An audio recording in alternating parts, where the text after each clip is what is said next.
I first saw The Exorcist 2, The Heretic, in maybe 1999 or 2000.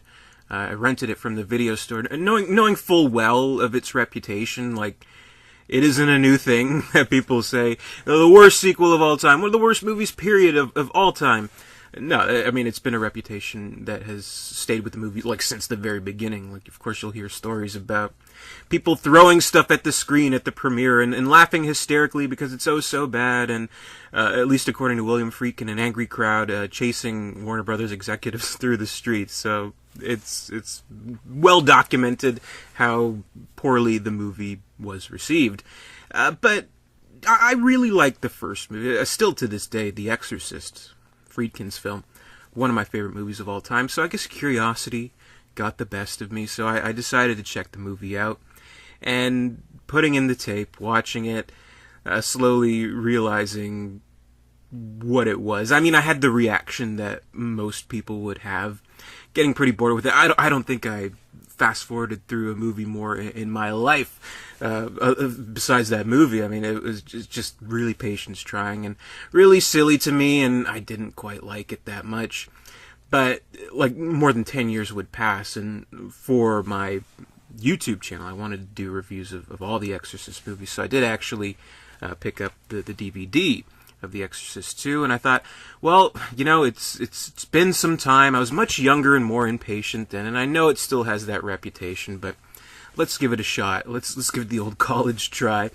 And in watching it that time, to my surprise, I kind of liked the movie, and, you know, I expressed that in my older videos, and I'll put a link to those videos if you're interested in seeing that.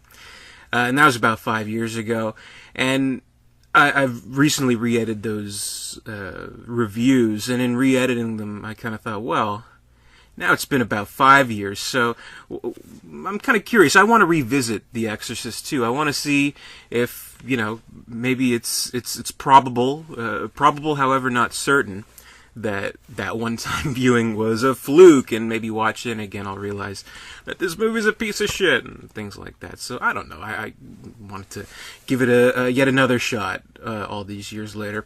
And I'll say for one thing, I mean, the movie, it's hardly worth like a double bill with the first Exorcist. Like, you're not going to watch the first one, but like, yeah, let's watch the fucking second one now. It'll be a great time. No, I think the movie kind of works better when not having seen the first film like immediately before. Like, it works better if you haven't seen the first one in a while, kind of have like the general memory of it, and you kind of know the key aspects to it. I think it works a lot better that way.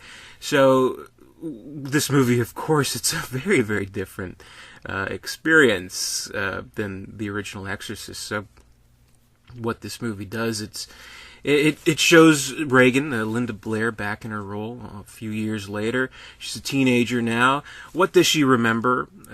Is this evil force still within her in some capacity?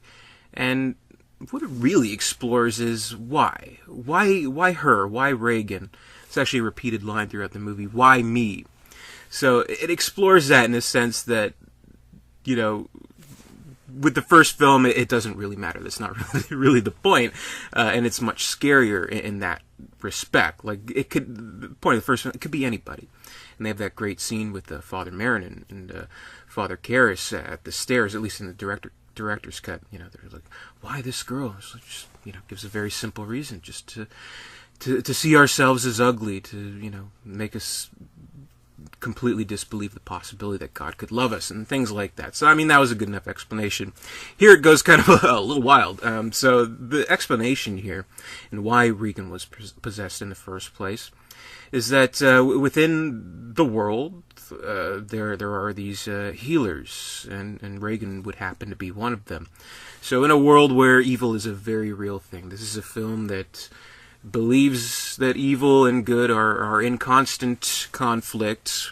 We have the Father Lamont character, played by Richard Burton. He's investigating the circumstances of the original exorcism. He's a pupil of Merrin, and He's trying to dispel any kind of rumors or beliefs that Marin was a heretic and was working against the church and possibly a Satanist and all that good stuff. So he's investigating that and, believes in the true evil of things. And what we learn is that, there are these healer people who Pazuzu, this demon, has been sent as, on the work of the devil to destroy these good people. So we see that in Regan. We see that working in sort of a prequel as well to Father Marin's journeys to Africa and exorcising a child now named in this film, well, now even shown and classified in this film as Kakumo, who would grow up to be James Earl Jones, which is kind of cool. And the circumstances of basically the theme of the movie and what Marin kind of expresses in his writings that are kind of displayed in like a voiceover is, does great goodness in itself draw evil upon itself? So that's kind of an interesting thing. Like, we have these good people in the world, but simply because they exist, is evil going to come after them and things like that? So if you want to like think of it in like Avengers terms, like remember like Civil War, how they like sit down and have that conversation? Well, we're the good guys, but you can't really ignore the fact that all these bad guys are coming because we started showing up. So something like that, I guess, but not to the same extent. And so we see kind of hints of that with Regan, and how we see a scene where she's seeing the psychiatrist character played by Louise Fletcher, and she works at this facility, this program that helps disadvantaged children with disabilities, with mental disorders, things like that. We see a scene where, of course, she's talking to an autistic girl who, before speaking to Regan, was a mute. So she kind of cures her just by talking to her, because she's a healer. And even with the Sharon character, Kitty Lynn, who of course was in the first film playing the right hand to Chris McNeil, she says, well, I stayed away from her for 2 years, but I feel so terrible about everything, and I only feel at ease when I'm around Regan. So why is that? And that kind of stuff, which is, I think, is kind of interesting. And we have all these healers in the world, and it's not a movie that takes the real world approach as something like the original, which was so charming about the original and so effective about the original. Here it goes like almost in like a science fiction fantasy direction, which, if you're just going to look at it as its own thing, I think is kind of interesting. It has interesting ideas to it. I think most people get kind of fed up with the movie once they introduce that dream machine that Louise Fletcher uses. It's like, oh, by the way, I have this machine that I can hop into your dreams and, check all that shit out. It's like, wow, that's kind of an amazing scientific discovery. But, not so much here. But that's, an interesting thing about the movie. And showing science and showing religion and psychology and all that kind of stuff all blended together in this very broad story, in this story about the healers of the world. And Lancaster Marin, as this wouldn't be apparent in the first movie, but in this one, a very prominent figure in the church, which is kind of interesting. And what it does, it like these movies, they kind of show the Catholic Church in this post-Vatican II kind of presentation, where, Vatican II, very important part for the Catholic Church. It's in the 60s. The council gets together. It's like, we really gotta, lighten up a little bit, guys. First things first, the Latin. We gotta get rid of the Latin. It's a dead language. We gave it a shot. We gave it the try, but, let's maybe speak in English. Maybe the priest can not stand backwards and not face the parish. Maybe he can face them. Maybe he can speak English. That'd be great. Maybe we can recognize other denominations. Maybe we can get with the modern times a little bit and maybe possibly acknowledge modern things like science and psychology and all that stuff.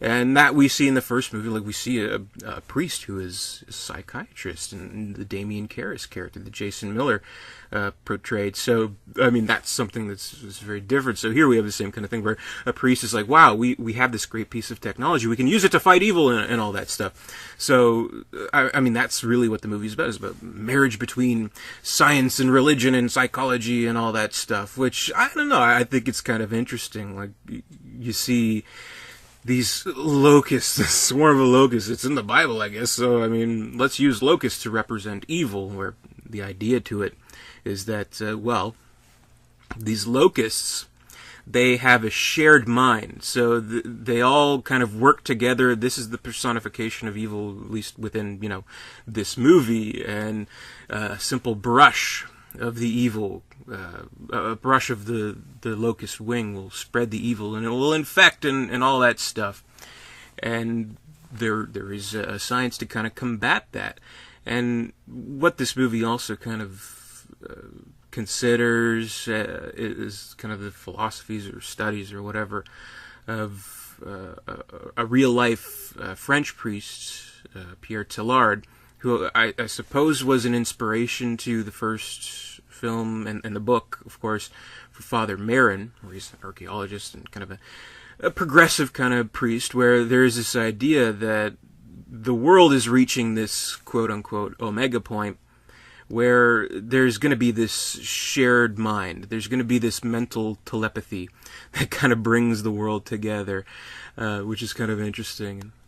Oh, hold on.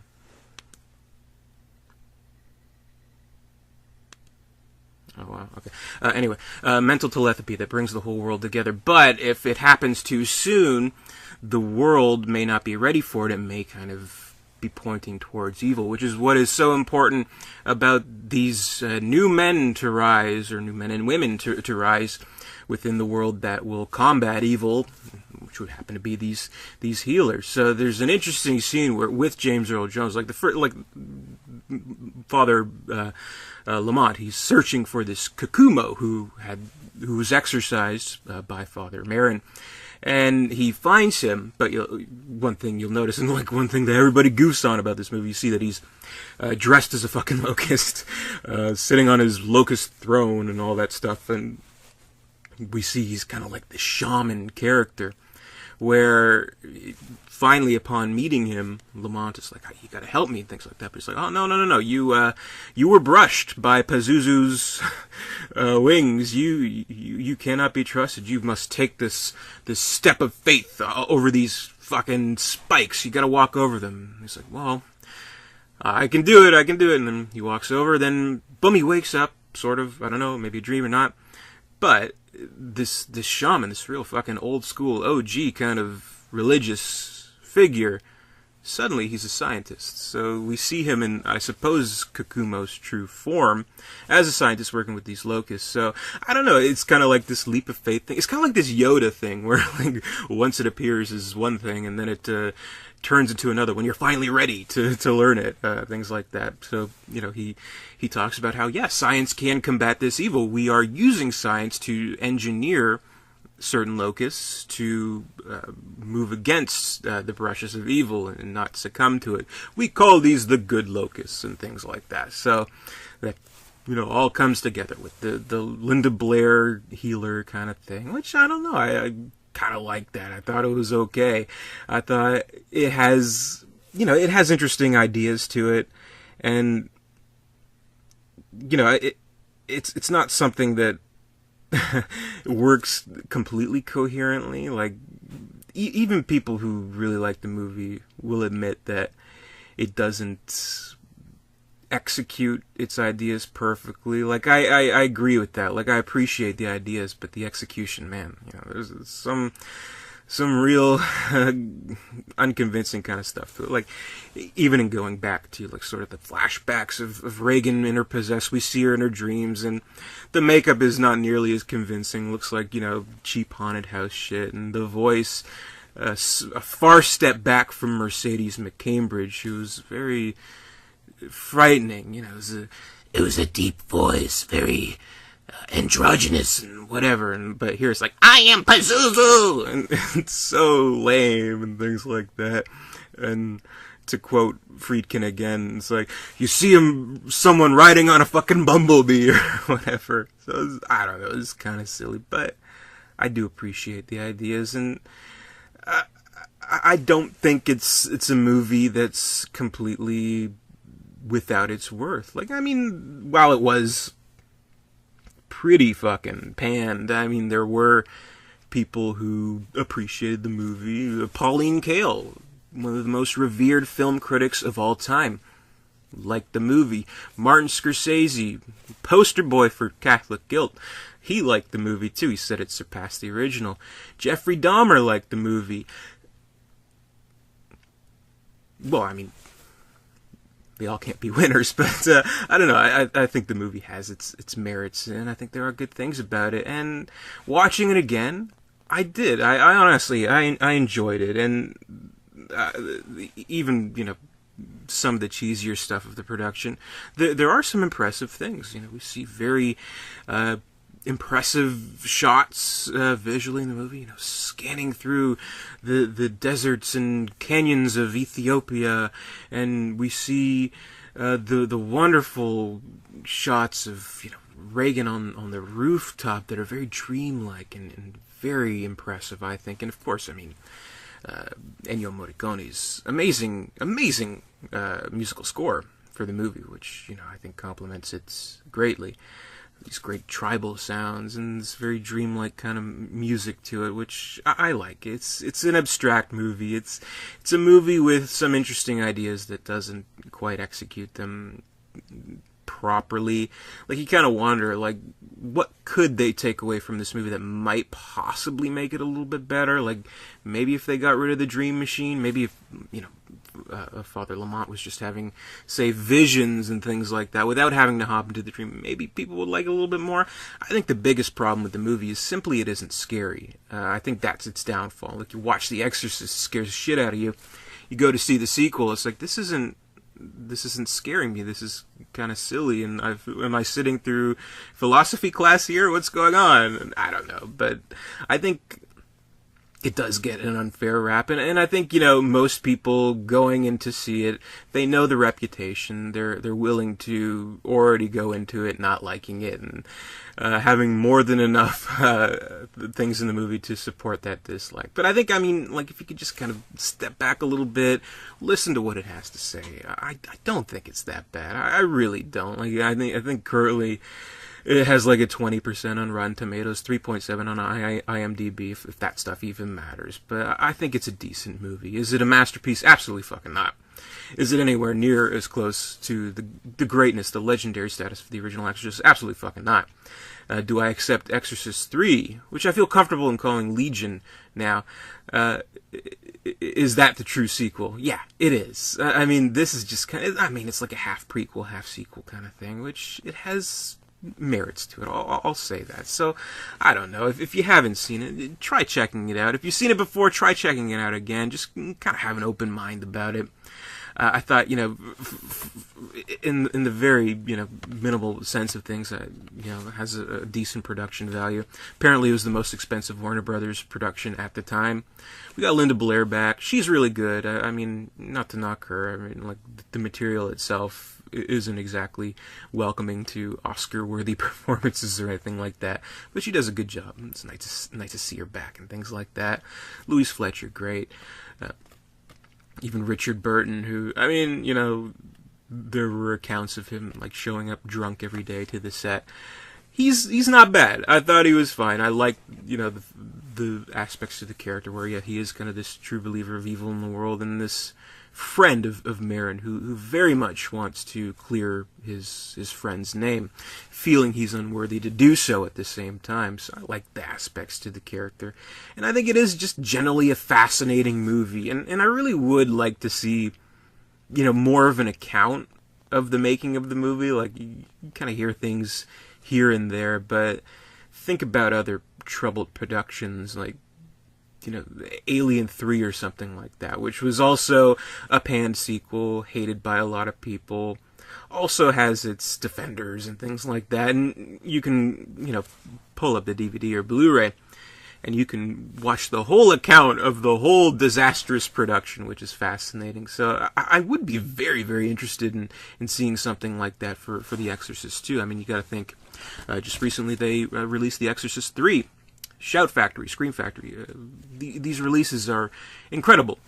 I'd love to see them do something for Exorcist too, just not for the sheer morbid fascination of it. So maybe one day I'll get that wish. But for now, it's just kind of this oddity.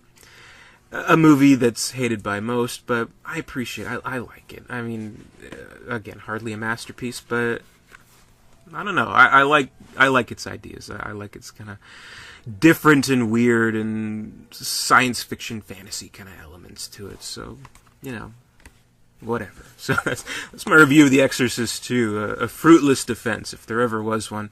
But let me know what you think of the movie below. Do you like it? Are there other people who like this movie? Please let me know below. Be sure to comment, rate, subscribe, all that good stuff. Visit Dare237.com. And until next time, I'll see you later, and stay scared.